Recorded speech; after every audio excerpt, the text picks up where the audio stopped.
Заміна застарілого, а відтак небезпечного газового обладнання у будинках – справа вкрай важлива. Та не всі готові заради такої мети до незручностей. У період з 20 по 22 червня у мікрорайонах Східний, 2 та 3 буде призупинене газопостачання, що за твердженням газовиків є необхідною мірою. Взамен устаревшего оборудования мы устанавливаем новое современное оборудование, и переподключение этого оборудования, монтажные работы, естественно, невозможно выполнить без прекращения подачи газа потребителя. Все население у нас было за 5 дней предупреждено.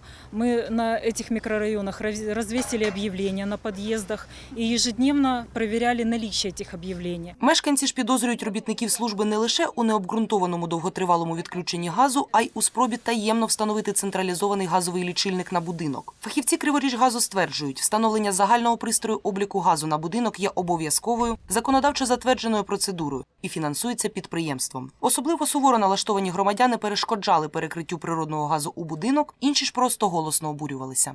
Нам, конечно, неудобно. Вот сколько и ребенок у нас маленькая, внучка.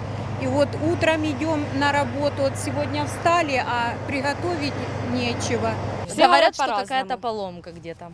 Или за долги, говорят. Ну, пускай меняют, конечно, но не на 3 дня, хотя бы перерывами какими-то, потому что у кого-то маленькие дети и питаются вот этими всякими детскими питаниями, это же ненормально. Сейчас придет мой ребенок с садика, чем кормить? Мивиной? Спеціалісти служби запевняють, що такі дії ніяк не прискорять роботу, а навпаки додадуть ще більше дискомфорту і проблем. К сожалению, население агрессивно воспринимает нашу миссию и наши работы по прекращению подачи газа и не предоставляют нам доступ к отключению запорных устройств. Мы не сможем осуществить пуск газа, не убедившись, что все краны во всех квартирах перекрыты. Тем самым потребители просто усложнят и затянут процедуру возобновления подачи газа. Роботи на Східному мають завершитися у заплановані строки, тож чекати на гарячий обід, ймовірно, залишилося усього 2 дні. Питання лічильника, за словами газовиків, буде вирішуватися окремо. Яна Богославська, Максим Пономарьов. Програма «Цей день».